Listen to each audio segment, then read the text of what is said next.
দাওয়াত পৌঁছার পরেও অনেকের সুযোগ থাকা সত্ত্বেও মাহফিলে আসে নাই। আবার তালাশ করলে দেখবেন বহু দূর থেকে কষ্ট স্বীকার করে আমার অনেক ভাইরা মাহফিলে পাগলের মতো সুইটে চলে আসছে।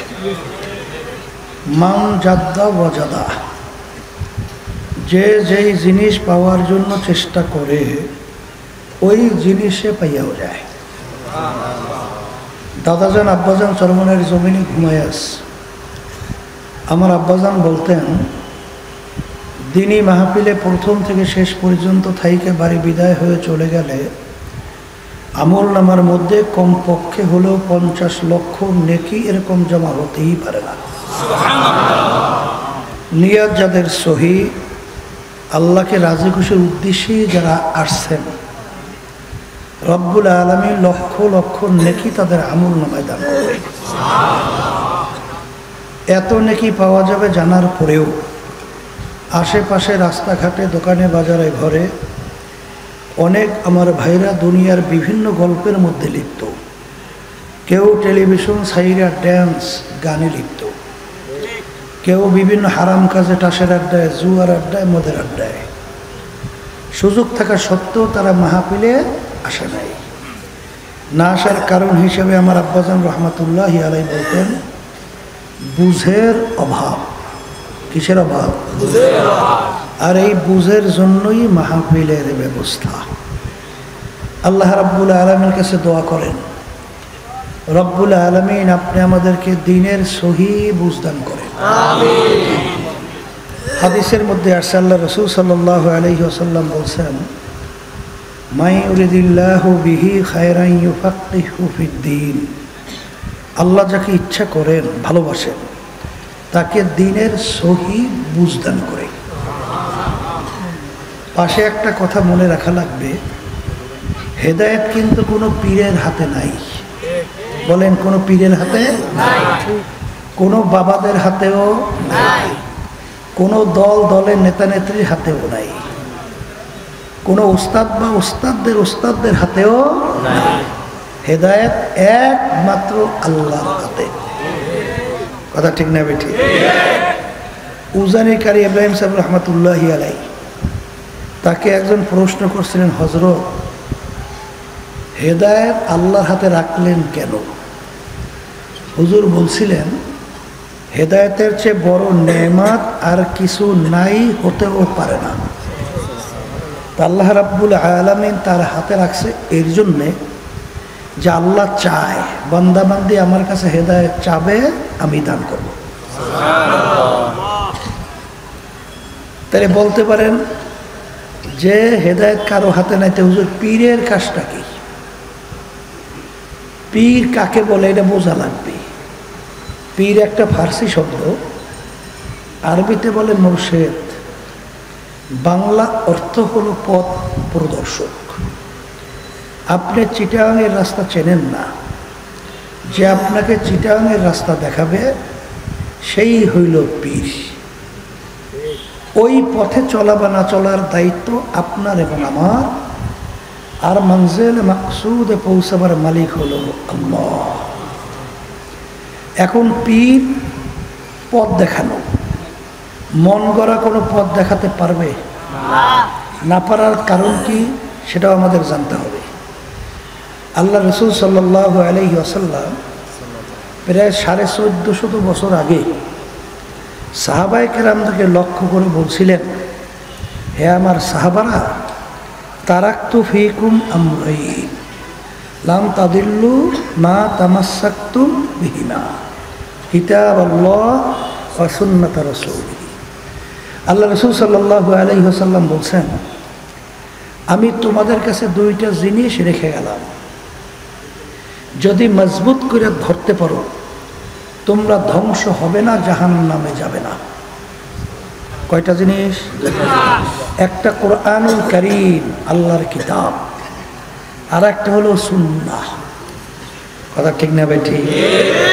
এক কথা, যেই পীর বা যেই মুরব্বী আপনাকে আমাকে কোরআন এবং হাদিস অনুযায়ী পথ দেখাবে, সেই মুরব্বী বা সেই পীরের কথা আমরা মানব। আর যে কোরআন এবং হাদিসের বাহিরে পথ দেখাবে, সে যে হোক, যদি বাপ মাও হয়, বাপ মায়ের কথাও মানা যাবে না। কথা ঠিক না? ঠিক। তাহলে এখন পীর কাকে বলে বুঝতে পারছি? পীরের কাজ কি বলেন? কোরআন এবং হাদিস অনুযায়ী ওই পথে চলা বা না চলার দায়িত্ব আমাদের। আর মানজিল মাকসুদে পৌঁছাবার মালিককে। পীর তো ভালো কথা, পীরের বাবারও কোনো ক্ষমতা নাই যে কাউকে নাজাত করে জান্নাতের ব্যবস্থা করবে। পীর তো ভালো কথা, বাবারও ক্ষমতা নাই। কথা ঠিক নেই? যদি পারতুই, আল্লাহ রসুল সাল্লাল্লাহু আলাইহি ওয়াসাল্লামের চেয়ে বড় পীর, বড় অলি, বড় গাউস কুতুব দুনিয়া থেকে আসছিল? আসবে কোনো দিন?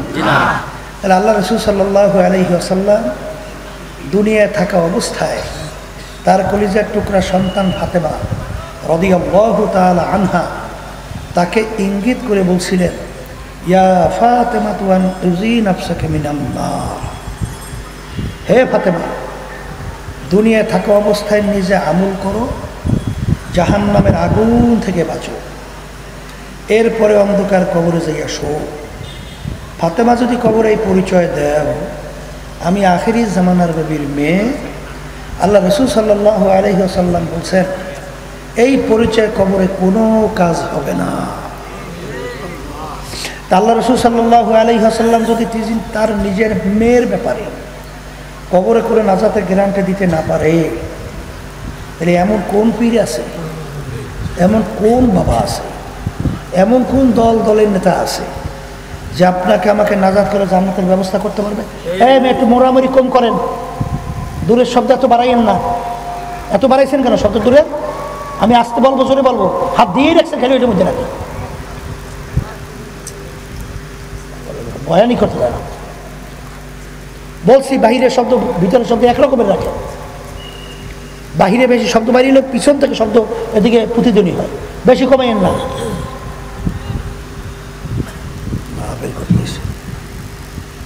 আর আস্তে কথা বললে এই পাশে শব্দ বাইরে নেই, দূরে শব্দ হয়। কথা আসতে বললো তো পাশে শব্দ বেরোইবে, বেরোইবে না, নাহলে তো মাথা ধরে। তাই যেই কথা বলতে চাইছিলাম, বলেন পীর বা মুরব্বীর কাজ কি? বলেন কোরআন এবং হাদিস অনুযায়ী পথ দেখানো। বলেন ওই পথে চলা বা চলাচলার দায়িত্ব কাদের? উদ্দেশ্যে পৌঁছবার মালিককে আল্লাহ। এখন আমার ভাইদেরকে বলবো, পর্দা আলে মা বোনদেরকে বলবো, শোনেন, বর্তমানে বাংলাদেশে পীরের নামে, বাবার নামে অভাব নাই। কথা ঠিক না? ঠিক আছে না? নাই আছে? আমি আমার বাজানদেরকে বলবো, শোনেন, আল্লাহ রসুল সাল্লাল্লাহু আলাইহি ওয়াসাল্লাম প্রায় 1450 বছর আগে সাহাবায়ে কেরামদেরকে লক্ষ্য করে বলছিলেন, এ আমার সাহাবারা, আমার আগের নবীর উম্মতদের ভিতরে 72 দল ছিল। কয় দল? আমার উম্মতের ভিতরে 73টা দল হবে। আমার উম্মতের দল হবে কয়টা? এখানে কিন্তু আল্লাহ রসুল সাল্লাল্লাহু আলাইহি ওয়াসাল্লাম বলেন আমার উম্মতের ভিতরে 73 দল। একে তো সহিহ হাদিস মিশকাত শরীফের ভিতরে আসছে, তিরমিজি শরীফের মধ্যেও আসছে। এই সহিহ হাদিস আমার উম্মতে 73 দল হবে, এখানে কিন্তু হিন্দু, খ্রিস্টান, ইহুদি, বৌদ্ধ, অন্য অন্য ধর্ম অবলম্বী এরা সবাই মিলে যে 73 দল, এটা কিন্তু না। যারা আল্লাহ রসুলকে নবী মানছে, আল্লাহর উপরে যারা ঈমান আনছে, এদের ভিতরে 73 দল হবে। এই 73 দলের ভিতরে আল্লাহ রসুল সাল্লাল্লাহু আলাইহি ওয়াসাল্লাম বলছেন 72 দল, অর্থাৎ 73 জন লোকের ভিতরে 72 জন লোক ধ্বংসপ্রাপ্ত হইয়া জাহান্নামে চলে যাবে। জোরে বলেন নাউজুবিল্লাহ। একটা দল শুধুমাত্র নাজাত পেয়ে জান্নাতে যাবে। কয়টা দল? সাহাবায়ে কেরাম প্রশ্ন করলেন, আল্লাহ রসুল সাল্লাল্লাহু আলাইহি ওয়াসাল্লাম যদি আপনার উম্মতদের ভিতরে 73 দল হয়, এর ভিতরে 72 দল যদি ধ্বংসপ্রাপ্ত হইয়া জাহান্নামী হয়, একটা দল যদি শুধুমাত্র নাজাত পাইয়া জান্নাতি হয়, কোন দলটা জান্নাতে যাবে, তার পরিচয়টা কি? তখন আল্লাহ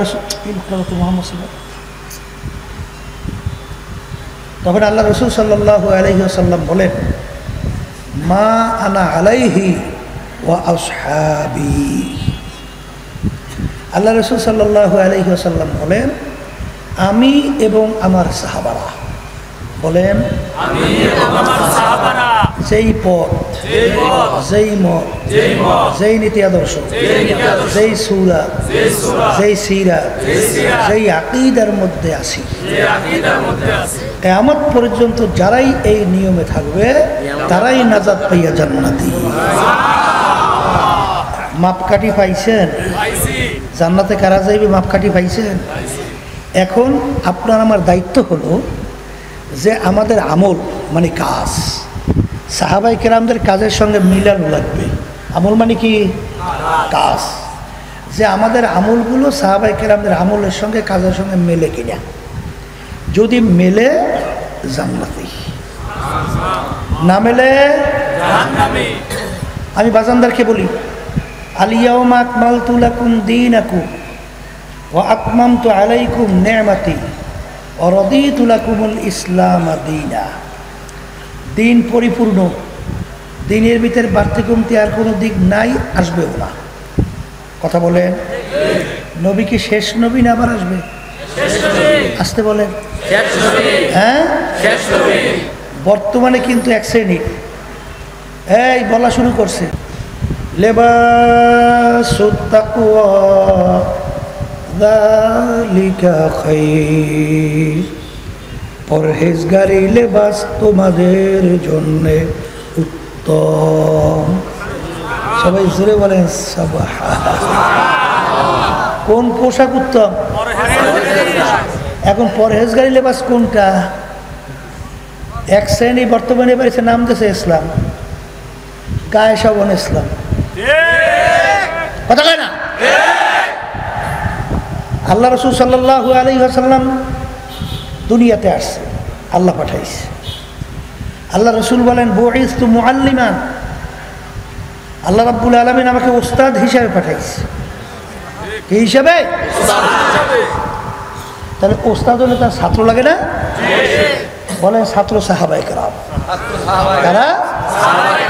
এই সাহাবায়ে কেরামের সংখ্যা প্রায় 1.5 থেকে 1.5 লক্ষের কাছাকাছি, 1.5 থেকে 1.5 লক্ষের কাছাকাছি সাহাবায়ে কেরাম। তাহলে আল্লাহ রসুল সাল্লাল্লাহু আলাইহি ওয়াসাল্লাম সাহাবায়ে কেরামদেরকে সরাসরি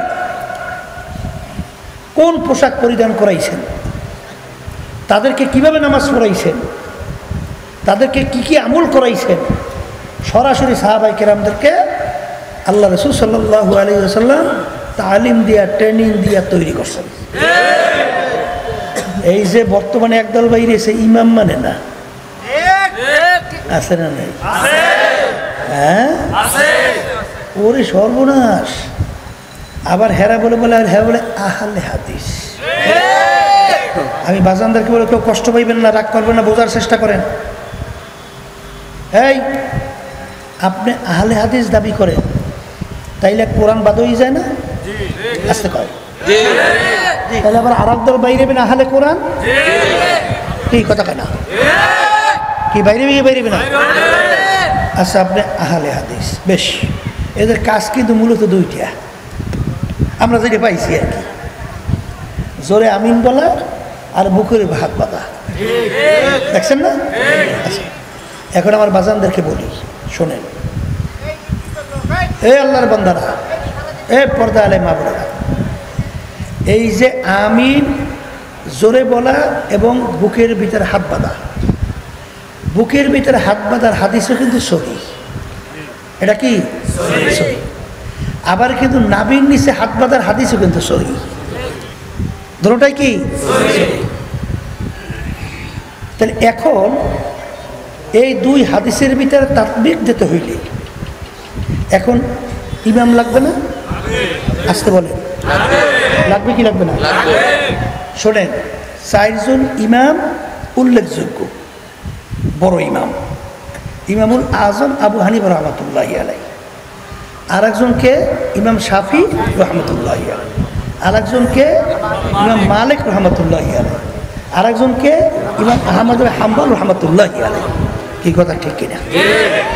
আমার বাজানদেরকে বলি, এই 4 ইমামের ভিতরে একজন ইমাম শুধু তাবি। তাবি কাকে বলে? যে সাহাবায়ে কেরামদেরকে দেখছে। তাবি কাকে বলে? বলেন বলেন। সাহাবায়ে কেরামদেরকে যারা দেখছে তাদেরকে বলে কি? এই 4 ইমামের ভিতরে একজনই শুধু তাবি। কথা ঠিক কিনা? আচ্ছা, এখন আমার বাজানদেরকে বলি, শোনেন,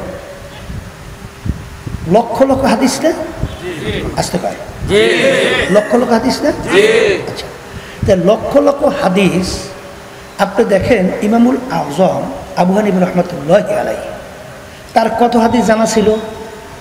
কত হাদিস মুখস্থ ছিল? 6 থেকে প্রায় 7 লক্ষের মতো হাদিস। কথা খেয়াল করলেন? আচ্ছা, এখন কথা হলো যে বুকের উপর হাত বাঁধার হাদিসও সহি, নাভির নিচে হাত বাঁধার হাদিসও সহি। কথা ঠিক কিনা? আচ্ছা, এখন বাজানদেরকে বলবো, আপনি নামাজের ভিতরে দাঁড় হয়েছেন, এখন নামাজের ভিতরে একবার হাত সহি হাদিস বুকে রাখা, আবার নাভির নিচে হাত বাঁধার হাদিসও কি সহি। এখন নামাজের ভিতরে আপনি কি আমল করবেন? কেমনে, কিভাবে আমলটা করবেন? হাত একবার উপরে উঠেবেন, একবার নিচে নামাইবেন? পারবেন? যেরকম পারা যায়? তাহলে দুনো হাদিসের আমল কেমনে করবেন? এখন ইমাম লাগবে না? তাবি যারা সাহাবায়ে কেরাম থেকে দেখছেন, কি লাগবে না? শোনেন, মহিলাদের সতর হলো বুক। মহিলাদের সতর কোথায়? বুক। আর পুরুষদের সতর হলো নাভির নিচ। কথা ঠিক না ভাই? ঠিক। তাহলে এখানে পুরুষরা হাত বাঁধবে নাভির নিচে, আর মহিলার হাত বাঁধবে বুকের উপরে। তাহলে দুনো হাদিসের আমল হয়ে গেছে না?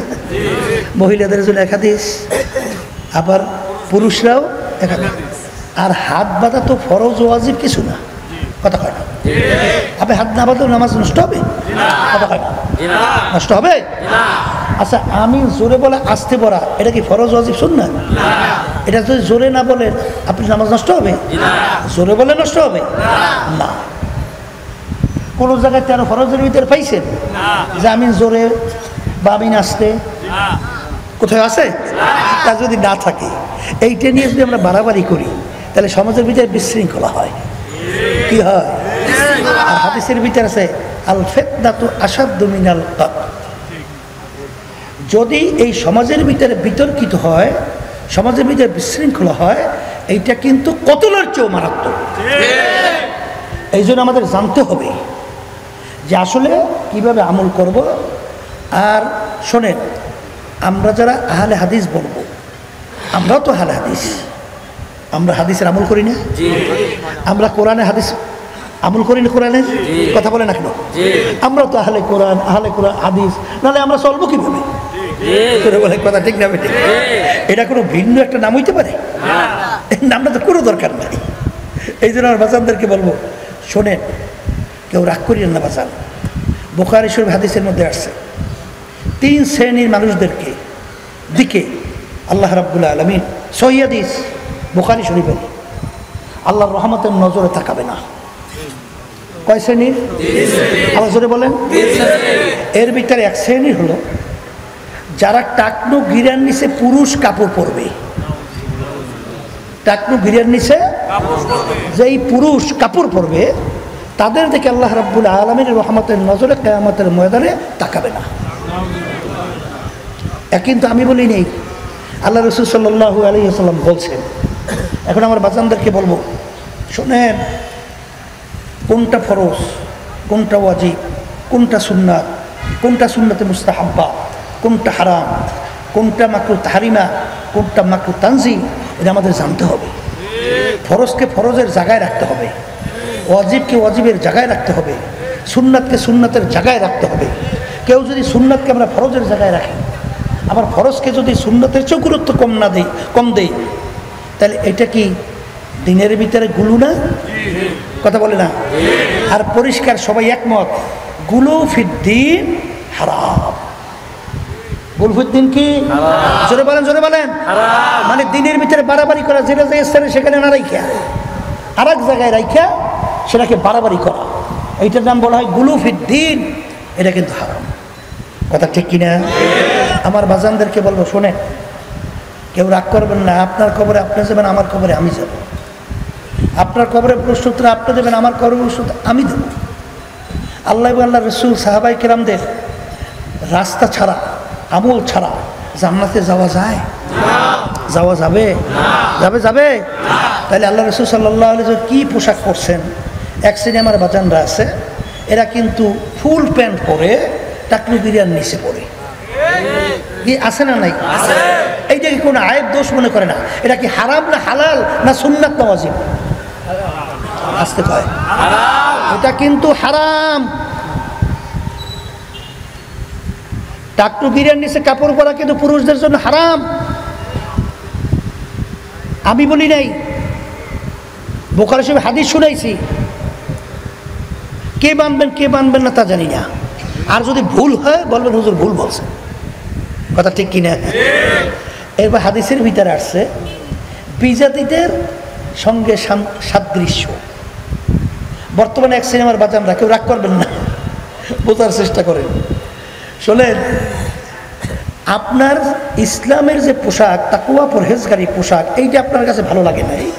আপনার কাছে ভালো লাগছে ইহুদি খ্রিস্টান বিজাতিদের half shirt, full shirt, flying shirt. এটা ভালো লাগলো কেন বলেন? আপনি তো মুসলমান হিসেবে আপনার কাছে ভালো লাগা উচিত ছিল। আল্লাহর হাবিব সাল্লাল্লাহু আলাইহি ওয়াসাল্লাম এবং সাহাবাই কেরাম যে পোশাক পরছেন, ওই পোশাকটা আপনার কাছে ভালো লাগার কথা ছিল। এখন বলতে পারেন হুজুর এটা সামাজিকতা, আধুনিকতা, হুজুর পড়লে হয় কি? তাইলে আল্লাহ রাব্বুল আলামিনের এই আয়াতের অর্থ কি করবেন? লিবাসুত তাকওয়া যালিকা খায়র, পরহেজগারি লেবাস তোমাদের জন্য উত্তম।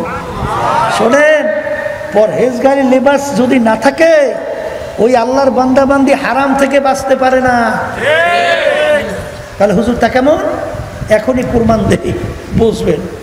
এই এক মুষ্টি পরিমাণ দাড়ি লম্বা করে রাখা কি সুন্নাত? সুন্নাত বলেন, আমালান ওয়াজিব, কথা ঠিক না? ঠিক। আচ্ছা, রাখছেন এক মুষ্টি পরিমাণ দাড়ি, আলহামদুলিল্লাহ। ১৬ লক্ষ সাহাবায়ে কেরামদের ইতিহাস, এক মুষ্টির উপরে দাড়ি ছাড়ছে বা কামাইছে একজন সাহাবার ইতিহাস আমরা পাই নাই, শুনিও নাই, জানিও নাই। যদি আল্লাহর রাস্তায় কেউ পাইয়ে থাকেন আমাদেরকে জানাবেন, আমরা পাই নাই। তাহলে আল্লাহ রসুল বলেন তুলুল লিহিয়া, তোমরা দাড়িকে লম্বা করো, কাসরু সাওয়ারে, মুসকে খাটো করো, কথা ঠিক না? আচ্ছা, আপনি এক মুষ্টি পরে দাড়ি লম্বা করছেন, চুল রাখবেন কেমনে, কিভাবে রাখবেন? বলেন ৩ প্রকারের। এক প্রকার এই কান্দা পর্যন্ত লম্বা, কানের লতি পর্যন্ত লম্বা, সাউহু, সব দিক দিয়ে সমান করিয়ে দেওয়া। এই ৩ প্রকারে এক প্রকার সুন্দর, কথা ঠিক কিনা? রাখছেন আপনি ৩ প্রকারে এক প্রকার চুল। এরপরে টুপি মাথায় রাখা কি? কথা বলেন, টুপিটা কেমন হবে? বলে বিজাতিদের সাদৃশ, মানে যেটাকে বলে ক্যাব, মাথা কি গোল। আমরা ৫ তালি কেন দেই? হাকিমুল উম্মাত আশরাফ আলী থানভী রহমতুল্লাহি আলাইহি তিনি দেখলেন মাথা গোল, বল কি গোল, বল গোল করতে হলে কি লাগে? তালি তো লাগে না? তালি না দিলে বল গোল হয়? তাইলে এখন মাথাও গোল। হাদিসের ভিতরে আছে বাতহা, মাথার সঙ্গে লাইগা থাকা। এখন তালি দিয়া গোল করতে হইলে এখন দেব তো ঠিক তালি, তাহলে ৫টাই দেই, কারণ ইসলামের বেনা কয়টা? ৫টা। তাহলে ইসলামের মূল ভিত্তি ৫টা, এটাও মনে থাকলো। আর টুপিও সুন্দর মতো সুন্নাত, এর উপরে পুরোপুরি আমল হইল। এছাড়াও অন্য টুপি বিজাতিদের না হইলেই সেটা মাথায় দিলে সুন্নাত আদায় হবে, কথা ঠিক না? ঠিক। রাখছেন টুপি, পাগড়ি বান্ধা কি? হ্যাঁ, আলহামদুলিল্লাহ। দেশেন পাগড়ি বান্ধিয়া মাথায়, লম্বা জামা গায়ে দাও কি? হাদিসের ভিতরে আছে নেসফ সাক, হাঁটু গিরা মাঝ বরাবর লম্বা। রাখছেন আপনি লম্বা জামা। এখন পুরো আপনার 3.5 হাত বডিটা কি সুন্নতের দ্বারা সাজানো হয়েছে না? আচ্ছা, সাজানোর পরে এই পাগড়ি বাইন্দা দাড়ি রেখা লম্বা জামা গায়ে দিয়া আপনি সিনেমা হলের ভিতরে ঢুকে সিনেমা দেখতে পারবেন কেনা কেনা? আসতে কয় পাগড়ি টাগড়ি বাইন্দা লম্বা জামা পরিয়া দাড়ি সুন্নতি রাইখা সিনেমা হলে যাওয়া যায় না? যদি কেউ এই সুরাতে সিনেমা হলে যায়, তাই সিনেমা দেখার একদল নাই? আছে আছে। ওরা বলবে এই বেটা, এই তুই তো হুজুর মানুষ, এই তুই সিনেমা এসো কেন? কথা বলে না। তুই সিনেমা দেখতে মনে করছেন আমাদের মন চায় না? আসতে কর। ও তোমার মন চায়, আমার বুঝি মন চায় না? এই মেয়েদের সঙ্গে আড্ডা মারতে তোমার মন চায়, আমার মন চায় না? পাগলামি মনে করছেন নাকি? চিত্ত বিনোদন, এটা আপনার মন চায়, আমার মন চায় না? মন চাইলেও এই সুন্নাতের বরকতে আল্লাহ রাব্বুল আলামিন হারাম থেকে ফিরিয়ে রাখে। এই সুন্নাতি পোশাক যদি আপনি 3.5 হাত বডিতে সাজান, ইচ্ছা করলেই রাস্তায় যে কোনো একটা মেয়ের সঙ্গে ডলাডলি আসি ধাক্কাধাক্কি করতে পারে? আচ্ছা, ভালো করে বুঝছেন পারে? যদি এই কেউ কেউ করে রাস্তার মধ্যে, তখন এই তুই হুজুর মানুষ, এই কাজটা করো কি মেয়েদের সঙ্গে আড্ডা মারতে মন চায় না? বিভিন্ন জায়গায় পার্ক দেখবেন, যাইয়া পার্ক ও এখন কুত্তায়ও পারে না, হ্যাঁ ও ছাড়াইছে। কথা কয় না? জোরে বলেন কথা ঠিক না বেটি? কেউ রাগ করবে না, বোঝার চেষ্টা করে। আবার বাজানদেরকে বলি, তবে মন চাইলেও সুন্নাতের বরকতে আল্লাহ হারাম থেকে বাঁচাইয়ে রাখে। এই যার মাথায় টুপি থাকবে, লম্বা জামা গায়ে থাকবে, সুন্নাতি পোশাক থাকবে, সে কোনোদিন ঘুষ খেতে পারে না। তখন তার ভিতর থেকে বাধা আসবে, এই তুই কাজটা করো কি? কারণ হাদিসের ভিতরে আল্লাহ রাসূল সাল্লাল্লাহু আলাইহি ওয়াসাল্লাম বলছেন, রাশি ওয়াল মুক্তাশি কিলাহুমা ফিন্নার। ঘুষ দেওয়া ঘুষ নেওয়া দুটোটা জাহান্নামী। আমি বলি নাই, আল্লাহ রাসূল সাল্লাল্লাহু আলাইহি ওয়াসাল্লাম বলছেন, আমি শুনাইতেছি। এই বর্তমানে দেখেন না ঘুষের কায়দাটা কি, এই হারামের কায়দাটা কি? কিছুদিন আগে এই শেখ হাসিনা পালাইল না? কি বলছিল আমার পিয়ন? হ্যাঁ বলে 400 কোটি টাকার মালিক, হেলিকপ্টার ছাড়া চলি না। কি জোরে বলে কথা ঠিক না? তাহলে একটা পিয়ন বেতন কত? 400 কোটি টাকার মালিক হইছে। এই আল্লাহ রাসূল সাল্লাল্লাহু আলাইহি ওয়াসাল্লাম বলেন, যেই হারাম মালের দ্বারা রক্ত এবং গোশত তৈরি হবে তার জায়গা জাহান্নাম ছাড়া হবে না। এ মুসলমান, কষ্ট হইতে আছে, কঠিন মনে হইতেছে না? কঠিন না? কিন্তু আসলে এই নিয়ম অনুযায়ী যে চলতে পারেন, দেখবেন এর আরামের কোনো শেষ না। ওই ঘুষখোর আর সুদখোর সাদাবাস ওইলে চোর চোর চোর চোর বাপ। কারণ ও নিজেই জানে আমি যে অন্যায়কারী, আমি হলাম দুর্নীতি মাস। তাহলে ওর ভিতরে সফলতা, ওর ভিতরে শক্তিটা আসে কোথা থেকে? কথা ঠিক যাবে ঠিক। এই জন্য আমার বাজানদেরকে বলবো, এর থেকে বাঁচা তো বড় কষ্ট। কারণ বড় অফিসার, বেতন কয় টাকার, ওই যে সংসার চলাও তো কষ্ট। আর নিচের পিয়ন এই ঘুষটু সেই সুন্দর মতো বাড়ি একটা না দুইটা না 5-6টা হয়েছে। আজকে একজন বলতেছে, হুজুর খুব বিপদে আছি, এই যে বিভিন্ন কায়দায় ট্যাক্স বসাই দিয়েছে হুজুর আমার উপরে, কত 15 লাখ না জানি কয় লাখ। শেষ পর্যন্ত কয় কি বলে 2.5 লাখ দিও। তাই কলে তো ঠিক আছে, সরকারি রিসিপ্ট দেন। বলে না, রিসিপ্ট দেওয়া যাইবে না, আমার কাছে দেওয়ার ব্যবস্থা আমি করে দেবো অনেক। কথা বুঝছেন? সরকারিভাবে বলতেছে 50,000 টাকা, আর বাকি বলে লোফাট হচ্ছে। হওয়ার পরে খবর নিয়ে দেখা গেল 5-6টা 5তলা বিল্ডিং। এখন এই যখন বড় অফিসার দেখে আমার পিয়ন, ওর 5-6 তলা বিল্ডিংয়ের অভাব নাই, গাড়ি খালি মডেল চেঞ্জ একটার পর একটা করতেই আছে। ওরে সর্বনাশ, মাইয়ের একটা ফুল আর একটা হেয়ার, একটা আর একটা মানে খালি চেঞ্জ করে। এইরকমভাবে বাজারে যাইয়া বড় মাছ গালের মধ্যে হাত দিয়া বড় মাছটা নিয়ে আসে। আর অফিসার হে তো চিন্তা করে যে আমার তো হিসেব করে চলা লাগবে, বড় মাছ তো সবসময় খাইতেও পারবো না, আর অত কায়দা করলে সুন্দর সাজ সৌকাতে চলে। এই দেখে আর সহ্য করা কঠিন না? আসতে কয় কঠিন না? এই জন্য আমার বাজানদেরকে বলবো, তাইলে সুন্নাতের বরকতে আল্লাহ রাব্বুল আলামিন হারাম থেকে বাঁচায়। বাস্তবতা আছে না নাই? আর বাজানদেরকে সংক্ষেপে এটা বলি, শোনেন, আপনিও মানুষ, আমিও মানুষ। আল্লাহর ফজল করমে নিয়ম অনুযায়ী দাঁড়িয়ে রাখছি না? টুপি মাথায়, লম্বা জামা গায়ে দিছি। আচ্ছা, আলহামদুলিল্লাহ। আমাকে যদি কেউ বলেন হুজুর আপনাকে 1 কোটি টাকা দেব, আপনি দাড়িটা কামান, নাউজুবিল্লাহ, পারবো? আসতে কয় বলে হুজুর একটা কাজ করেন, লম্বা জামাটা খুইলিয়া একটা শার্ট পরিয়া টুপিটারে বাদ দিয়া রাস্তায় একটু হাঁটেন, পারবো?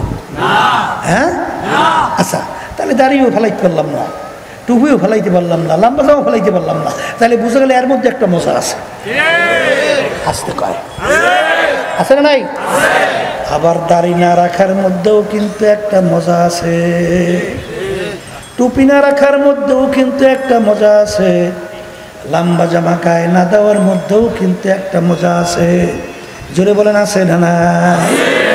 এ কবরের যাত্রীরা এক মজায় খুশি হয়, আল্লাহ এবং আল্লাহর রাসূল, আর এক মজায় খুশি হয় ইবলিস শয়তান এবং তার দলীয় শাগরেতেরা। জোরে বলেন কথা ঠিক না বেঠিক? আজকে আফসোস মুসলমানদের কি হলো, ভারতের অটল বিহারী বাজপেয়ী ছিল ভারতের প্রধানমন্ত্রী, মনে আছে? মনে আছে অটল বিহারী বাজপেয়ী? এই বাংলাদেশে আসছিল রাষ্ট্রীয় সফরে। কি পরে আসছিল?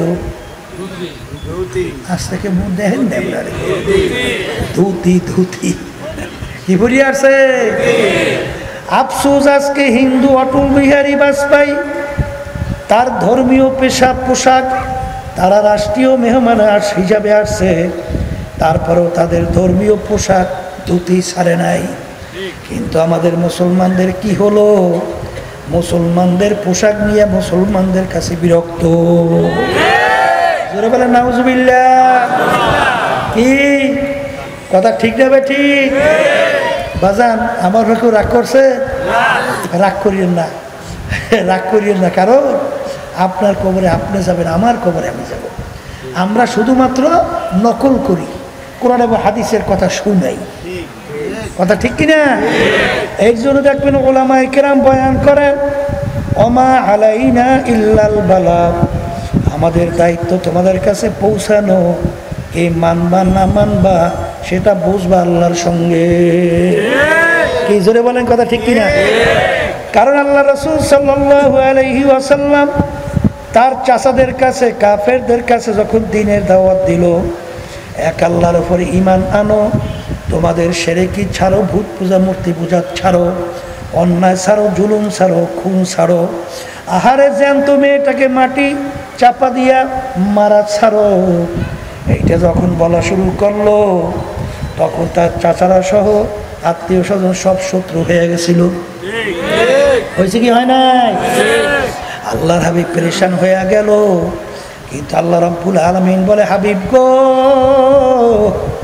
আপনি যাকে ইচ্ছা করবেন, যাকে চাবেন, তাকে আপনি হেদায়েত দান করতে পারবেন না। হেদায়েত দেওয়ার মালিক হইলাম আমি, মাওলা। আপনার শুধুমাত্র দায়িত্ব দাওয়াত পৌঁছে দেওয়া। এটা মানুক বা না মানুক, এটা বুঝবো আমি মালিক ওদের সঙ্গে। জোরে বলেন কথা ঠিক কিনা? এ পর্দার আড়ালের মা বোনেরা, কবরের যাত্রীরা, আমি আপনাদের সামনে প্রথম আয়াত শরীফ তেলাওয়াত করে শুনাইছিলাম, কুল্লু নাফসিন যায়িকাতুল মাউত। আমার মালিক বলেন, প্রত্যেকটা জানদার, যার রূহ আছে, তার একদিন না একদিন মৌতের শরাব পান করা লাগবে। ওয়ালাউ কুনতুম ফি বুরুজিন মুশাইয়াদা, কেউ যদি শক্ত পাথরের পাহাড় কাটতেও লুকাও, মালাকুল মৌত সময় মতো সেখানে হাজির হবে। এখন আমার বাজানদেরকে বলবো, পর্দার আড়ালের মা বোনদেরকে বলবো, মরার পরে কি হবে ওই সত্য কোরআনুল কারীমের ভিতরে আল্লাহ রাব্বুল আলামিন আপনাকে আমাকে অনেক আগেই জানায় রাখছেন। ফারিকুম ফিল জান্নাতি ওয়া ফারিকুম ফিস সাঈর। আমি মানুষগুলোকে মরার পরে দুইটা ভাগে ভাগ করব। কয় ভাগ? আবার কোন? তৃতীয় কোনো ভাগ আছে? জোরে বলেন, তৃতীয় কোনো ভাগ আছে? তাহলে মরার পরে ভাগ কয়টা? আমি বলি নাই, কোরআন কারিমে আল্লাহ বলছেন, আমি শুনাইতেছি। কথা ঠিক কিনা? এই ফারিকুম ফিল জান্নাহ ওয়া ফারিকুম ফিস সাঈর, এক শ্রেণীর এক দলকে আমি সাজাইয়া পড়াইয়া আমি ওদের জন্য এমন মেহমানখানা বানাইছি, যেই মেহমানখানার নাম হলো বেহেশত। আল্লাহ আপনি আমার জন্য, আমাদের সবার জন্য কবুল করে না। আল্লাহু আকবার। এই আল্লাহর বান্দারা, পর্দার মা বোনেরা, আমার মালিক তোমার আমার জন্য কেমন মেহমানখানা বেহেশত বানাইলেন, সাজাইছে, যেত সুন্দর কেউ কোনোদিন চোখে দেখে নাই, কেউ কোনোদিন কানেও শোনে নাই, কেউ কোনোদিন কল্পনাও করতে পারে নাই। এরকম এরকম সুন্দর হতে পারে, তার চেয়েও সুন্দর, তার চেয়েও। আমি বলেন, আল্লাহ রসুল বলছেন। এখন এই জান্নাতে বেহেশতে কারা যাবে? আল্লাহ রাব্বুল আলামিন কোরআনুল কারীমের ভিতরে আগেই জানায় রাখছেন, ফাআম্মা মান সাকুলাত মাওয়াজিনুহু ফাহুয়া ফি ঈশাতির রাদিয়াহ ওয়া আম্মা মান খাফফাত মাওয়াজিনুহু ফাউম্মুহু হাওিয়া ওয়া মা আদরাকা মা হিয়া নারুন হামিয়া। আল্লাহ রাব্বুল আলামিন বলেন, কিয়ামতের ময়দানে মানুষগুলোকে আমি উঠাবো, উঠাইয়া তাদের আমলনামা দাড়ি পাল্লায় দিয়া ওজন দেব। আমলনামা কিতে ওজন দেবে? মুখ খুলে বলেন, কে বলছেন? কে বলছেন? আল্লাহ রাব্বুল আলামিন বলেন, দাড়ি পাল্লায় দিয়ে ওজন দেওয়ার পরে যাদের নেকের পাল্লা ভারী হইয়া যাবে, তাদের জন্যই আমার মেহমানখানা বেহেশত রাইখা ঘোষণা দিলাম। সবাই বলেন আল্লাহুম্মা আমিন। আল্লাহ আপনি আমার জন্য, আমাদের সবার জন্য কবুল করে না। আর কিয়ামতের ময়দানে আমার মালিক আমলনামা দাড়ি পাল্লাই দিয়া ওজন দেবে। যাদের নেকের পাল্লা হালকা হবে, গুনার পাল্লা ভারী হবে, তাদের জন্য আমার মালিক শাস্তির জায়গা বানায় রাখছেন, যেই শাস্তির জায়গার নাম হলো জাহান্নাম। আল্লাহ আমাকে, আমাদের সবাইকে মাফ করে দেন। আল্লাহ, সেই জাহান্নাম কেমন শাস্তির জায়গা! আল্লাহ রাসূল সাল্লাল্লাহু আলাইহি ওয়াসাল্লাম বলেন, এত ভয়ানক, এত ভয়াবহ শাস্তির জায়গা কেউ কোনোদিন চোখে দেখে নাই, কানেও শোনে নাই, কল্পনাও আসে নাই, তার চেয়েও কঠিন, তার চেয়েও কঠিন। এই জন্য আমার বাজানদেরকে বলবো, বেহেশতে যাওয়ার জন্যই তো আমরা এখানে সবাই আসছি। কথা কয় না? কি বেহেশতে যাওয়ার আশায় আসছি না? আর জাহান্নাম থেকে বাঁচার জন্য আসছি না? তাহলে বেহেশতে যাওয়ার জন্য কি লাগবে বলেন? নেকামল ভারী লাগবে। বলেন, মুখ খুলে বলেন, কি লাগবে? কি লাগবে? নেকামল ভারী লাগবে। এখন মুসলমান বলতেই কিন্তু মন চায় নেকামল ভারী করবে, গুনাহ থেকে গুনাহ হালকা হবে, এরকম মন চায় কি চায় না? চাওয়ার পরেও কিন্তু বাজান আমরা অনেকেই কিন্তু পারি না। নেক আমলের চেয়ে গুনাহ বেশি হইয়া যায়। কি কথা কয় না? আছে না নাই? এই গুনাহ বেশি হওয়ার কারণ কি? আল্লাহ রাব্বুল আলামিন কোরআনুল কারীমের ভিতরে বলছেন, আল্লাযী ইউওয়াসওয়িসু ফি সুদুরিন নাস মিনাল জিন্নাতি ওয়ান নাস। কি এই সূরা পড়েন তো না পড়েন? কি পড়েন? এখানে আল্লাহ রাব্বুল আলামিন দুই ধরনের শত্রু বলছেন। কয় ধরনের? বলেন কয় ধরনের? বলেন, এক ধরনের শত্রু জিন শয়তান, মুখ খুলে বলেন।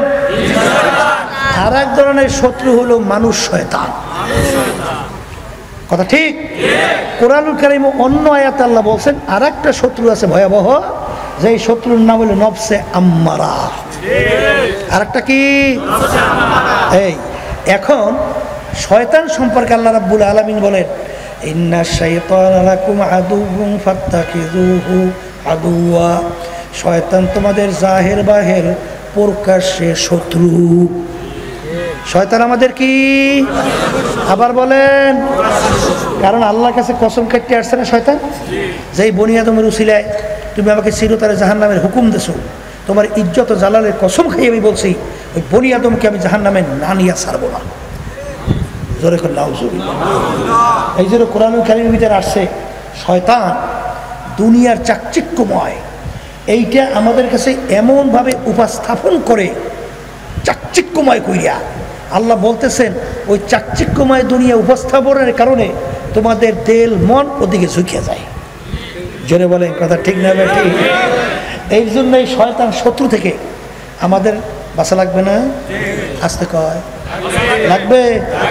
এখন এই জিন শয়তান থেকে বাঁচার জন্য এই অস্ত্র হাতিয়ার যন্ত্র কি, অনেকে তো মনে করেন এই বিভিন্ন কায়দায় কায়দায় চিন্তা, কিন্তু আল্লাহ রাসূল সাল্লাল্লাহু আলাইহি ওয়াসাল্লাম বলেন এই জিন শয়তানের হাতিয়ার থেকে অস্ত্র মানে শয়তান থেকে বাঁচার জন্যে অস্ত্র হাতিয়ার যন্ত্র হলো আল্লাহর জিকির। সবাই জোরে বলেন সুবহানাল্লাহ। কার জিকির? আমি বলছি না, আল্লাহ রাসূল বলছেন আর শয়তানু জাসিমিন আলা কলবি বানি আদম ফাইদা যাকারাল্লাহ খানাসা ওয়া ইযা গাফালা ওয়াসওয়াসা। তাহলে জাকিরিনের কলবের ভিতরে শয়তান থাকতে পারে না। আল্লাহর জিকিরের মাধ্যমে শয়তান কলব থেকে দূর হয়। কোরআনুল কারীম আল্লাহর জিকির, নামাজও আল্লাহর জিকির, আমরা যে জবানে জিকির করি এটাও আল্লাহর জিকির। কথা ঠিক না? ঠিক। তাহলে এই জিকিরের মাধ্যমে কলব থেকে শয়তান কি হয়? আবার কোন? তাহলে আল্লাহর জিকির করা লাগে, জোরে কোন লাগবে? লাগবে। নাহলে জিন শয়তান থেকে বাঁচা যায় না। এখন মানুষ শয়তান থেকে বাঁচবেন কেমনে? কোরআন কারীম তেলাওয়াত করলে মানুষ শয়তান আপনার স্ত্রী হইতে পারে, আপনার বন্ধু হইতে পারে, আপনার দলের নেতা নেত্রীরাও হতে পারে। তাহলে হুজুর তাকামু এক কথায় যে আপনাকে গুনার ব্যাপারে উদ্বুদ্ধ করে, গুনার ব্যাপারে সে যে হোক সে হলো মানুষ শয়তান। এক শ্রেণীর আছে না এই ঘরের ভিতরে আল্লাহর বান্দিরা, এই আছে না নাই? বলে টেলিভিশন যদি ঘরে না আনো তোমার ঘরে ভাতই খাবো না। আমাদের কাছে এসে বলো তো, এর জন্য বলতেছি। কথা ঠিক হবে? ঠিক। এরকম আছে না নাই? তাহলে টেলিভিশনের ভিতরে বর্তমানে কি দেখে? সব গুনার কাজে ভরা না? কথা কয় না? কি বলে না? তাহলে এই গুনার ভিতরে উদ্বুদ্ধ। এরপরও আরো যে কত কাহিনী আছে, এর কোনো শেষ নাই। এই যদিও নাকি তোমার স্ত্রী, কিন্তু তারপরে তোমাকে গুনার ব্যাপারে উদ্বুদ্ধ করে ও মানুষ শয়তান। কথা ঠিক? এই এক শ্রেণী বন্ধু আছে, দেখবেন তোমার নামাজের সময় হইলে অন্যদিকে লইয়ে যায়। বর্তমানে একদল বন্ধু বেরিয়েছে ছোট ছোট বাচ্চাদেরকে ধ্বংস করতে আছে, ওদেরকে মাদক আসক্ত করে, ওই যে গাঁজা খাওয়ায়, কিয়াবা খাওয়ায়, এই বিভিন্ন কায়দায় কায়দায়। ও বন্ধু না, ও একটা মানুষ শয়তান। কথা ঠিক না? ঠিক। এই মানুষ শয়তান থেকে বাঁচা লাগবে না? জিকিরে যায় না, তেলাওয়াতে যায় না, মুরাকাবায় যায় না। এই মানুষ শয়তান থেকে বাঁচার জন্য আল্লাহ রাব্বুল আলামিন বলছেন ওয়াকুনু মা'আস সাদিকিন, তোমরা সাদিকিন বান্দাদের সঙ্গী হইয়া যাও। যদি সাদিকিন বান্দাদের সঙ্গী হতে পারো তোমরা মানুষ শয়তানের ধোঁকার থেকে বাঁচতে পারবা। সবাই জোরে বলেন সুবহানাল্লাহ। এই আল্লাহর বান্দারা শোনেন, এই জন্য কোনো এক কবি বলছিলেন সোহবাতে সালেহ তোরা সালেহ গুনাদ, সোহবাতে তালেহ তোরা তালেহ গুনাদ, এক জামানা সোহবাতে বা আউলিয়া বেহতারা সাদ সালে তাআত বেরিয়া গেলে করবো এদার হাম্মামে রোজে রসিদাস দাস্তে মাহবুবে বাদাস্তাম। একটা মাটির চাকার থেকে গোলাপ ফুলের ঘেরান আসে, জিজ্ঞাসা করে মাটির চাকা তুমি পরিচয় দাও, তুমি গোলাপ ফুল না অন্য কোনো মিষ্ক আম্বার, না তুমি কোন সুগন্ধি পরিচয় দাও। মাটির চাকা পরিচয় দেয় আমি কোনো গোলাপ ফুল, কোনো মিষ্ক আম্বার, অন্য কোনো ঘেরান নয়। আমি একটা মাটির চাকা, তোমার থেকে এত সুন্দর কেন ঘেরান আসে? মাটির চাকা বলে আমার সঙ্গে একটা গোলাপ ফুল ফুইটা আমার সঙ্গে লাইগা ছিল, ওই ফুলের ঘেরান আমার ভিতরে ঢুকতে ঢুকতে এখন আমি সাধারণ মাটির চাকা নাই, আমি একটা গোলাপ ফুলে পরিণত হয়ে গেছি। এই গোলাপ ফুলের সঙ্গে সম্পর্ক রাখার কারণে ও এখন কি হইছে? আসতে কয় কি জোরে বলেন, কথা ঠিক না ঠিক? আপনি জাকিরিনের সঙ্গে চলাফেরা করবেন, দেখবেন অল্প দিনের ব্যবধান আল্লাহর ফজল ও করমে আপনি একজন জাকিরিন হইতে পারবেন। আপনি একজন নামাজির সঙ্গে যদি চলাফেরা করেন, দেখবেন অল্প সময়ের ভিতরে আপনি একজন নামাজি হতে পারবেন। আপনি একজন সত্যবাদীর সঙ্গে যদি চলাফেরা করেন, আপনি অল্প সময়ের ব্যবধানে একজন সত্যবাদী হইতে পারবেন। জোরে বলেন, কথা ঠিক না ঠিক? এই জন্য আমার বাজানদেরকে বলবো, আল্লাহর হুকুম সাদিকিন বান্দাদের সঙ্গী হওয়া লাগবে। কার সঙ্গী হওয়া লাগবে? আবার জোরে বলেন, জোরে বলেন। এই জন্য দেখবেন কিতাবের ভিতরে আসছে, যার মুরব্বী নাই ওর মুরব্বী হয় শয়তান। ওর মুরব্বী হয় কেডা? ওর মুরব্বী তো খালি থাকবে না, ওর মুরব্বী শয়তান হইয়া যায়। এই জন্য যে কোনো একজন মুরব্বী মাইনে চলতে হয়। কথা কয় না? জোরে বলেন, কথা ঠিক না ঠিক? যুদ্ধের ময়দানে কি জেনারেল থাকে না? না থাকে না? বিভিন্ন পদে পদে পদে পদে নেতৃত্ব দেওয়ার, কমন দেওয়ার নেতা থাকে না? এই যদি না থাকে সৈনিকরা যুদ্ধ করতে পারে? পারে? তাইলে তুমি দিনের পথে চলতে হইলে, শয়তান থেকে বাঁচতে হইলে, মানুষ শয়তানের ধোঁকা থেকে বাঁচতে হইলে একজন মুরব্বীর কমান লাগে না? আস্তে কথা হয় না, জোরে বলেন, লাগে কি লাগে না? এরপরে আর একটা শত্রুর নাম হইল নফসে আম্মারা। আর একটা শত্রুর নাম কি? মুখ খুলে বলেন, মুখে বলেন কি? নফসে আম্মারা শয়তান। বাজান নফস কিন্তু তিন প্রকার, সংক্ষেপে বলে যাইতেছি।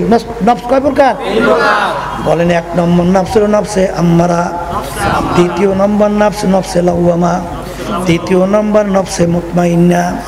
নফসে আম্মারা একই তো, সব কোরআন কারীর ভিতরে আছে, এগুলো কিন্তু আমি সংক্ষেপে বলতেছি।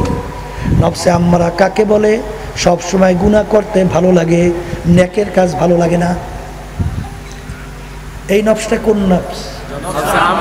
বলেন বলেন, মুখ খুলে বলেন। আপনি নিজেই বুঝবেন যে আপনার নফসটা কোন নফস। এই এক সিনেমার বাজানরা আছে না, যে গুনার কাজ সবসময় ভালো লাগে, নেকের কাজ ভালো লাগে না? আপনাদের সমাজে মনে হয় নাই? আছে দুই একজন? আরে আছে, আছে। তাহলে বুঝতে হবে আপনার নফসটা কোন নফস। বলেন নফসে আম্মারা। এরপরে জিকির আজকারের মাধ্যমে, মুজাহাদার মাধ্যমে এই নফস পরিবর্তন হইয়া এক সময় আল্লাহর ফজল করমে নফস নফসের লাওয়ামায় পরিণত হইয়া যায়। কোন নফস হয়? কোন নফস? আবার বলেন। বেহেশতে যাওয়ার জন্য আমরা আসছি না কি? বেহেশতে যাইতে চাই না? শোনেন, বেহেশতে যাওয়ার জন্য কোন নফস লাগবে? আল্লাহ কোরআনুল কারীমের ভিতরে বলতেছেন, ইয়া আইয়াতুহান নাফসুল মুতমাইন্না ইরজিই ইলা রাব্বিকি রাদিয়াতাম মারদিয়া ফাদখুলি ফি ইবাদি ওয়াদখুলি জান্নাতি। আল্লাহ রাব্বুল আলামিন কিয়ামতের ময়দান ডাক দেবেন, হে নফসে মুতমাইন্নার দলেরা, আসো আসো। নফসে মুতমাইন্না কাকে বলে? বাজান গুনাহ ছাড়তে পারে, নেকের কাজ করতে পারে, অর্থাৎ নেক করতে পারে, নেক ধরতে পারে, গুনাহ ছাড়তে পারে, গুনাহ ছাড়তে পারে, নেকের কাজ করতে পারে। এই নফসটার নাম কি? আবার জোরে কোন? এখন আমার বাজানদেরকে বলবো, পর্দা আলে মা বোনরা যারা শুনতেছেন, আমরা শুধুমাত্র নাকেল কোরআনে হাদিসের কথা শোনাবো। বাজান, তুমি যদি বেহেশতে যাইতে চাও, আমার মালিক যখন ডাক দেবেন, ইয়া আইয়াতুহান নাফসুল মুতমাইন্না ইরজিই ইলা রাব্বিকি রাদিয়াতাম মারদিয়া ফাদখুলি ফি ইবাদি ওয়াদখুলি জান্নাতি। আমার মালিক যখন বলে, নফসে মুতমাইন্নার দলেরা, তোমরা আসো, আমার বান্দা বান্দীদের ওই কাতারের ভিতরে শামিল হইয়া যাও। এরপরে এখন তোমরা বেহেশতের ভিতরে ঢোকো। কে বলছেন? সেটা বলেন, কে বলছেন?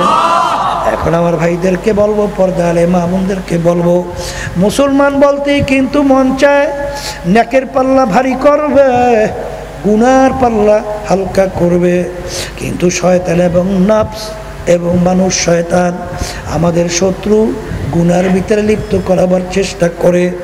এর থেকে বাঁচার জন্য সাদিকিন বান্দাদের সঙ্গী হও। বাজার এই যে তরিকা শোনো, পীর মুরিদির ভিতর থেকে আল্লাহর কুতুবেরা, আল্লাহর অলিরা তোমার আমার জন্য রাইখা গেছে। কারণ বাজার শরীরে যখন রোগ হয় তখন তুমি ডাক্তারের কাছে যাওয়ার পরে ডাক্তার যখন দেখে তোমার এই রোগ হয়েছে, ডাক্তার তোমাকে প্রেসক্রিপশন করে এই ঔষধ খাওয়া লাগবে, তখন কিন্তু ওই অনুযায়ী তুমি ঔষধ খেলে আল্লাহর ফজলে রোগ ভালো হয়। জোরে বলেন কথা ঠিক কিনা? বাজান তোমার আমার কলবের মধ্যে উল্লেখযোগ্য 10টা রোগ, এই রোগগুলা কলব থেকে দূর করার জন্য আল্লাহর কুতুবেরা তোমার আমার জন্য কোরআন এবং হাদিসের ভিতর থেকে 5টা ঔষধ রেখে গেছে। আল্লাহর কুতুবেরা বলতেন বাজান কোনো দলাদলি বুঝি না, কোনো পীর মুরিদি বুঝি না, আমাদের দায়িত্ব, আমাদের উদ্দেশ্য হলো নেকের পাল্লা ভারী করা লাগবে, গুনার পাল্লা হালকা নিয়া মালিকের দরবারে হাজিরা দেওয়া লাগবে। জোরে বলেন কথা ঠিক না ঠিক? আমরা যদি 5 ঔষধ ঠিক মতো পরীক্ষামূলক পালন করে দেখো, দেখবা আল্লাহর ফজল করমের দিন আর দিন তোমার দেল নেকের দিকে ঝুঁকতে থাকবে এবং গুনার থেকে ফিরতে থাকবে। তোমার আগে চোখে পানি ছিল না, যখন তোমার গুনার কথা মনে পড়বে, ওই গুনার কথা মনে কইরা যখন জাহান্নামের আযাবের কথা মনে পড়বে, তখন দেখবা তুমি জোর করেও ঠেকাইয়াও চোখে পানি রাখতে পারবা না। দেখবা তোমার চোখ দিয়া বাইয়া বাইয়া টপ টপ কইরা পানি পড়ে, আর মালিকের দরবারে 2 হাত তুইলা মালিকের দরবারে ডাক দিয়া বলে, রব্বানা যালামনা আনফুসানা ওয়া ইল্লাম তাগফির লানা ওয়া তারহামনা লানাকুনান্না মিনাল খাসিরিন। আখারে তখন ওই আল্লাহর বান্দা বান্দি মালিকের দরবারে কান্দে আর জাহান্নাম থেকে মাপ চায়। আল্লাহ রাসূল সাল্লাল্লাহু আলাইহি ওয়াসাল্লাম বলেন, মান বাকা মিন খাশিয়াতিল্লাহ হারামাল্লাহু তিলকাল আইনা আলান নার। যেই চক্ষু আমার মাওলার ভয় কাঁদবে, ওই চক্ষুর জন্য জাহান্নামের আগুন হারাম হইয়া যাবে। আল্লাহ রাসূল অন্য হাদিসে বলেন, লা ইয়ালিজুন নার মান বাকা মিন খাশিয়াতিল্লাহ হাত্তা ইয়াউদাল লাবানু ফিত তরএ। যেই চক্ষু আমার মাওলার ভয় কাঁদবে, ওই চক্ষু জাহান্নামে এরকম অসম্ভব হইয়া যাবে। যেরকম গাভীর বান্ধের থেকে দুধ দোহাইয়া ওই বান্ধের ভিতরে ঢুকানো যেরকম অসম্ভব, ওই আল্লাহর বান্দা বান্দিকে এরকম জাহান্নামে দেওয়া এরকম অসম্ভব হইয়া যাবে। আল্লাহ রাব্বুল আলামিন কোরআনুল কারীমের ভিতরে বলেন, ফালিয়াদহাকু কালিলাও ওয়ালিয়াবকু কাসীরা। আমার বান্দা বান্দিরা বেশি বেশি পরিমাণে কাঁদো, কম কম হাসো। কিন্তু এক শ্রেণী আমার বাজানরা গুনার পর গুনাহ কইরা যাইতেছে, কই জাহান্নামের কথা মনে কইরা, কবরের কথা মনে কইরা, কিয়ামতের ময়দানের কথা মনে কইরা, আরে একটু আফসোস তৈরি হয় না, চোখেও পানি আসে না। কারণ কি বাজান, আমার আব্বাজান রহমাতুল্লাহি আলাইহি বলতেন, যেই মামলার তদবির নাই তার কিন্তু খালাস নাই। আল্লাহ রাব্বুল আলামিন এক শ্রেণী আল্লাহর বান্দা বান্দি, তাদের ব্যাপারে আল্লাহ ঘোষণা করছেন, তাকশাইরু মিনহু জুলুদুল্লাযিনা ইয়াখশাউনা রাব্বাহুম সুম্মা তালিনু জুলুদুহুম ওয়া কুলুবুহুম ইলা যিকরিল্লাহ। এক শ্রেণী এরকম আমার বন্দাবাদী দুনিয়ার ভিতরে আছে, তাদের যখন আমার আযাব ও গজবের খেয়াল আসে, যখন জাহান্নামের আযাবের কথা তাদের খেয়াল আসে, তখন তাদের শরীরের চামড়া থরথর করে কাঁপে ওঠে, তাদের কলবটা থরথর করে কাঁপে ওঠে। কিন্তু বাজান কই কই, রাত্র যায়, দিন যায়, সপ্তাহ যায়, বছর যায়, যুগ যায়, ছোটবেলার জীবন শেষ হইয়া দাড়ি পাইকে গেল, দাঁত পইরা গেল। গুনার কথা মনে কইরা তোমার শরীরে তোমার চামড়াতে একটু কাঁপলো না, একটু ভয় করলো না, একটু কলকটাও কাঁপলো না, একটু তো চোখেও পানি আসলো না। কিন্তু দুনিয়ার জিন্দেগি সম্পর্কে মাঝে মাঝে চিন্তা করো, মুরাকাবা করো। বাজার কোরআনুল কারীমের ভিতরে আল্লাহ রাব্বুল আলামিন বলেন, কিয়ামতের ময়দানে একজন আর একজনকে জিজ্ঞাসা করবে, ভাই কামলা বিছনা, আমরা দুনিয়ার ভিতরে কতদিন ছিলাম? একজনে উত্তর দিবে, লাবিসনা ইয়াওমান আও বা'দা ইয়াউম আও বা'দা ইয়াউম, একদিন অথবা একদিনের কিছু অংশ মনে হয় ছিলাম, একদিন অথবা একদিনের কিছু অংশ মনে হয় ছিলাম। আর একজন বলবে, না না, ফাসআলিল আদ্দিন, আরে যারা হিসাব রাখছে তারাই বলতে পারবে আমরা দুনিয়ার ভিতরে কতদিন ছিলাম। আমার তো মনে হয় আমি ঘরের এক দরজার থেকে ঢুইকা অন্য দরওয়াজা থেকে বের হয়ে আসলাম, ঢুকছি বের হয়েছি, এতটুকু সময় মনে হয় দুনিয়ায় ছিলাম। এই জন্য আমার বাজানদেরকে বলবো, পর্দালে মা বোনদেরকে বলবো, কোরআনুল কারীম কিন্তু সত্য। যারা দুনিয়ার সম্পদের পিছনে পড়ছ, যারা সম্মানের পিছনে পড়ছ, বিভিন্ন দলের নেতা নেত্রীর পিছনে পড়ছ, আমি সেই বাজানদেরকে বলবো, আখিরাতকে ভুলে গেছেন, সেই বাজানদেরকে বলি, শোনো, আল্লাহ রাব্বুল আলামিন কোরআনুল কারীমের ভিতরে আগেই জানায় রাখছেন, ইয়াউমা নাদউ কুল্লা উনাসিন বিইমামিহিম, কিয়ামতের ময়দানে আমার মালিক প্রত্যেকটা মানুষকে তার দলের নেতা নেত্রীর সঙ্গে ডাকবে। ডাইকে আমার মালিক বলবে, তোর দলের নেতা নেত্রী যেদিকে যায় ওদের পিছনে পিছনে সেই দিকে চইলা যা। আমি বলি নাই, আল্লাহ বলছেন, আমি শুনাইতেছি। এক কথায় তোমার নেতা নেত্রী যেখানে জায়গা, আমার মালিক আমার আল্লাহ বলেন তোরও সেইখানে জায়গা। এই যে আমার বাজানদেরকে বলবো, হাদিসের ভিতরে আসছে, আলমান তাশাব্বাহা বিকওমিন ফাহুয়া মিনহুম, দুনিয়ার ভিতরে তুমি যেই দলভুক্ত হইয়া চলবা, যেই দলের নেতা নেত্রীকে নেতা নেত্রী হিসাবে মানবা, কিয়ামতের ময়দানে তুমি ওই দলভুক্ত হইয়া উঠবা এবং ওই দলের নেতা নেত্রীর সঙ্গে তোমার হাসর হবে। এক কথায়, যার সঙ্গে যার মহাব্বত, তার সঙ্গে তার কিয়ামত। আমি বলি নাই, আল্লাহ রাসূল বলেছেন, আমি শোনাই রাইখা যাই, আমার ভাই কেউ বাজান রাগ কইরো না, কারণ তোমার কবরে তুমি যাবা, আমার কবরে আমি যাব। কবরে কিন্তু কোনো দলাদলি নাই, কোনো পীরের পরিচয় নাই। যদি কেউ কবরে পরিচয় দাও আমি চরমনায়ের মুরিদ, এই পরিচয় কবরে কিন্তু কোনো কাজ হবে না। কেউ যদি পরিচয় দেয় আমি ফুরফুরা, আমি জৈনপুরে, আমি আটরশি, আমি রাজারবাগ, আমি দেওয়ানবাগ, আমি চন্দ্রপাড়া, আমি মাইজবান্ডা, আমি আওয়ামী লীগের লোক, আমি জামাত ইসলামের লোক, আমি অমুক দলের লোক, আমি বিএনপির লোক, আমি জাতীয় পার্টির লোক, আমি অমুক বংশের লোক, আমি ওরকম শিক্ষিত, আমি ওরকম ওরকম ওরকম ওরকম।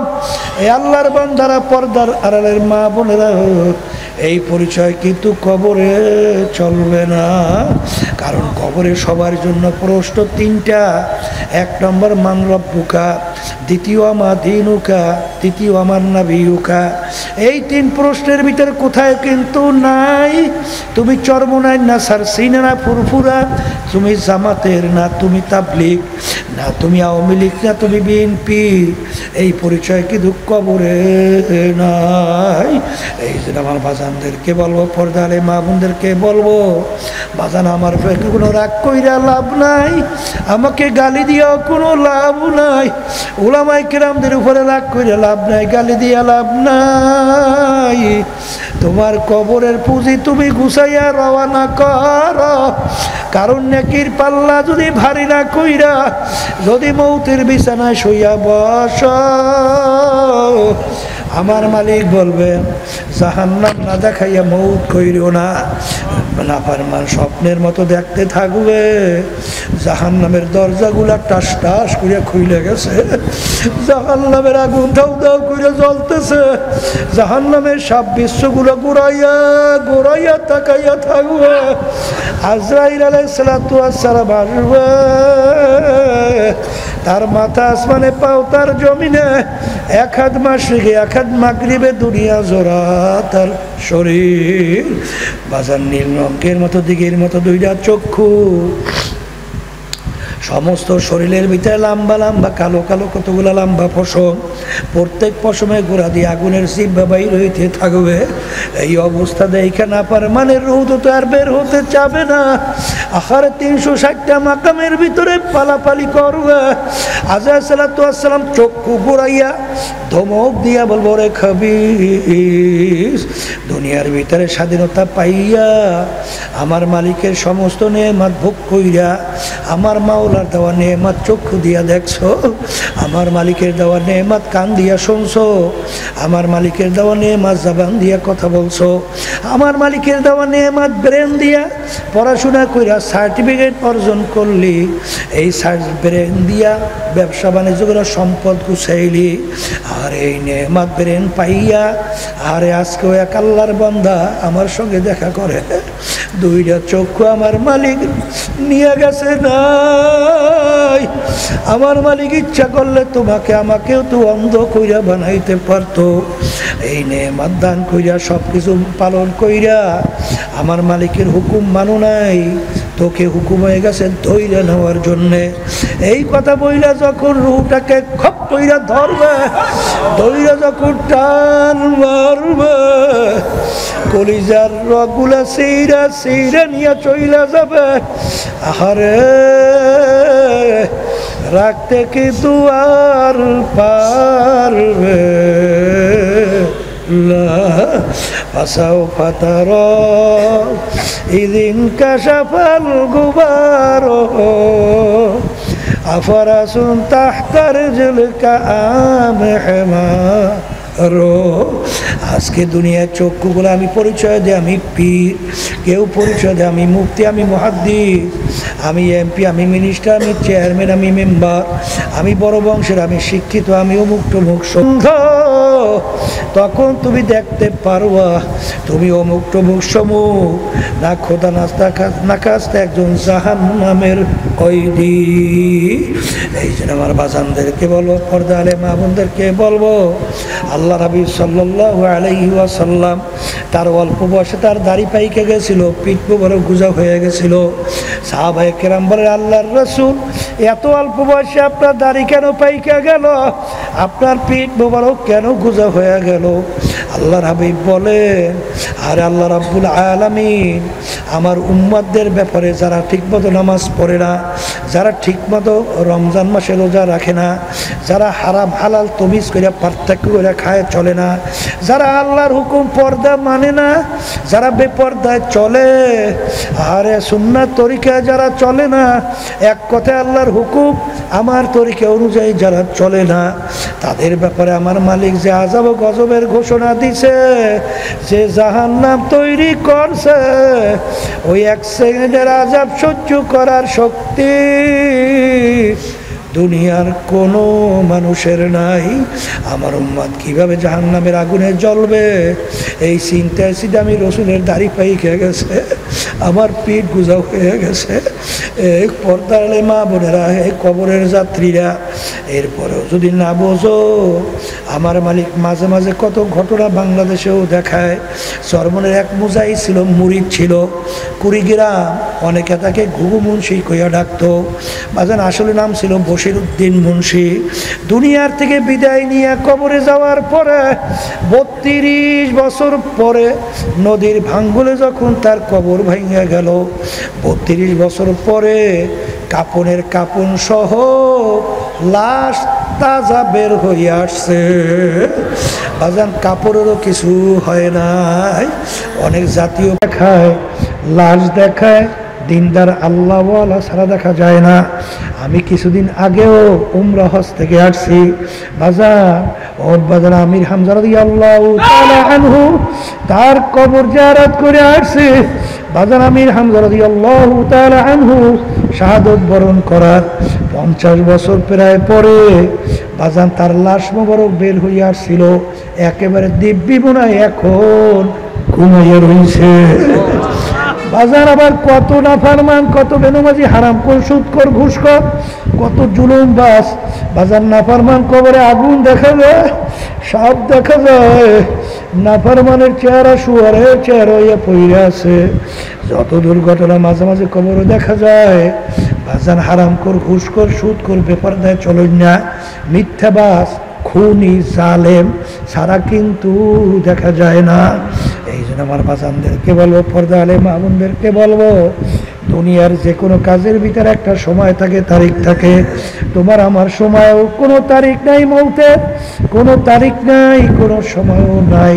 কখন কোন সময় ডাক আসবে কারো জানা নাই। আমার মালিক যখন মাহফিলে নিয়ে আসছেন, আমার মালিক বড় দয়ার মালিক। যদি গুনাহ পাহাড় পরিমাণ ভুলে চোখে হইয়া থাকে, যদি মাপ চাওয়ার মতো চাইতে পারো, আমার মালিক শুধু মাফ করবেন তাই না, তোমার আমার গুনাহকে নেকের দ্বারা পরিবর্তন কইরা দিবে। আল্লাহুম্মা আমিন। এ ঘরের মেয়ে লোকেরা হাত উঠাও, গুনার কথা মনে করো, দু চোখের পানি ফেলাও, আমার মালিকের দরবারে কান্দো আর মাপ চাও।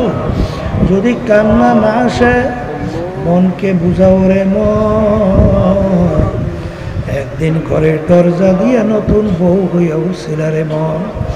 কত মেয়ে লোকে শরবত খাওয়াইল, কত মেয়ে লোকে বাতাস করল। আবার এমন একটা দিন আসবে, এমন একটা রাত্রি আসবে, এই ঘরের দরজা দিয়ে মরা লাশ হইয়া বের হওয়া। ছেলে কান্দে মামা করে, মেয়ে কান্দে মামা করে, জবাব তো আর দিবা না। আল্লাহ আপনি মাঠের দিকে চাইয়া দেখেন, আপনার বান্দারা কিভাবে কান্দে।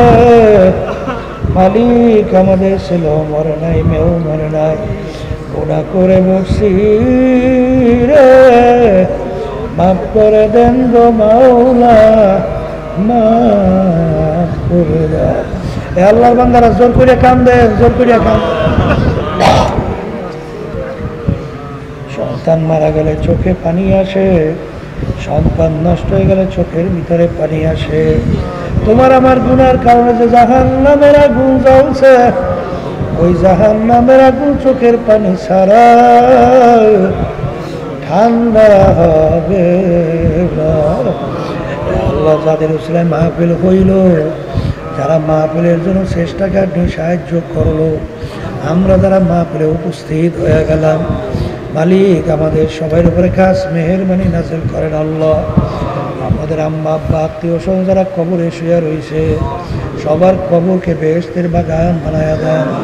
সুবহান রাব্বিকা রাব্বিল ইজ্জাতি আম্মা ইয়াসিফুন ওয়া সালামুন আলাল মুরসালিন আলহামদুলিল্লাহি রাব্বিল আলামিন। কেউ উঠেন না। ওয়ালাইকুম আসসালাম রাহমাতুল্লাহ। একজন আরেকজনের গায়ের সঙ্গে একটু হাত লাগান, হাত লাগাই তওবা করেন। কারণ আল্লাহ রাসূল সাল্লাল্লাহু আলাইহি ওয়াসাল্লাম দৈনিক প্রায় 100 বার তওবা করত। এই একজন আরেকজনের গায়ের সঙ্গে হাত লাগাই তওবা করেন, কারণ এখানে অনেক আল্লাহর খাস বান্দারা আছে, যাদের সঙ্গে তওবা করলে আল্লাহ রাব্বুল আলামিন আপনাকে আমাকে আল্লাহর খাস বান্দা বানাইতে পারে কি পারে না? পর্দার আড়ালের মা বোনরা যারা আছেন, তারাও নিয়াত করেন, মোমেনদের সাথে আমরা তওবা করতেছি, আল্লাহ আপনাদের নিয়াতকে কবুল করবেন। তবে একটা কথা, আমরা এখানে যারা আছি সবাই কিন্তু মন চায় গুনার থেকে ফিরবে, নেকের কাজ করবে, চোখে পানি কলম নরম করে কবরে যাবে, মন চায় না? বাড়ি রাস্তা ঘাটে বাজারে যাওয়ার পরে এই অবস্থা কিন্তু আর থাকতে চাইবে না। এই জন্য আল্লাহ রাব্বুল আলামিনের হুকুম, তোমরা সাদিকিন বান্দাদের সঙ্গী হও। বাজান দলাদলি বুঝি টুঝি না, আমাদের দরকার হলো নেকের কাজ করতে পারা, গুনার থেকে ফিরতে পারা। কথা ঠিক কিনা? তাই যেখানে গেলে যাদের সঙ্গে সম্পর্ক রাখলে আমাদের নেকের কাজের আগ্রহ বাড়ে, গুনার কাজের আগ্রহ কমে, এরকম জায়গায় যাওয়া লাগবে। কথা ঠিক কিনা? তাই যাদের চরমনের তরিকা ভালো লাগে তারাই তাওবার ভিতরে নিয়ত করেন, বর্তমান পীর সাহেব হুজুর চরমনাই, তার কাছে মুরিদ হয়ে গেলাম, আল্লাহ আপনাদের নিয়তকে কবুল করবেন। আর যাদের চরমনায়ের তরিকা ভালো লাগে না, যে কোনো এক সহি তরিকা যান। আমাদের উদ্দেশ্য তো দলাদলি না, গুনার থেকে ফেরা নেকের কাজ বাড়ানো। কথা ঠিক কিনা? তেল নরম হইয়া চোখে পানি নিয়ে কলম নরম করে কবরে যাওয়া, যেটা ভালো লাগে সেখানে যাবেন। সবাই বলেন আউযু বিল্লাহি মিনাশ শাইতানির রাজীম, বিসমিল্লাহির রহমানির রহিম, আশহাদু আল্লা ইলাহা ইল্লাল্লাহু ওয়াহদাহু লা শারীকা লাহু ওয়া আশহাদু আন্না মুহাম্মাদান আবদুহু ওয়া রাসূলুহু। तौबा किया मैंने सब बुरी बातों से आओ, सब बुरी कामों से आए मेरे अल्लाह, इस तरीका की इस तौबा को कबूल कर। आओ बयात किया मैंने ऊपर तरीका सिस्तिया, साबरिया, कादरिया, नक्शबंदिया, मुज़द्दरिया की ऊपर हाथ फकीर सैयद मोहम्मद रज़ाउल करीम के खलीफा मरहूम हज़रत मौलाना सैयद मोहम्मद फज़लुल करीम साहिब के आए मेरे अल्लाह, इस तरीका की नेमतों मेरे नसीब कर। आओ जमात में रसूलुल्लाह सल्लल्लाहु अलैहि वसल्लम के मेरे हशर पर आमीन। শোনেন, বালা মুসিবতের জন্য দোয়া করে ওঠেন। অনেকে দোয়া চাইছে, সবাইকে নিয়ে এত বড় মজলিস আবার পাবো, আবার দোয়া করবো, বহু দূরের কথা না। সবাইকে নিয়ে কয়েক মিনিট কষ্ট উঠেন না, উঠলে বিশৃঙ্খলা হয়। একটু কষ্ট করে বসে দোয়া করে উঠি। দোয়ার আগে কয়েকটা কথা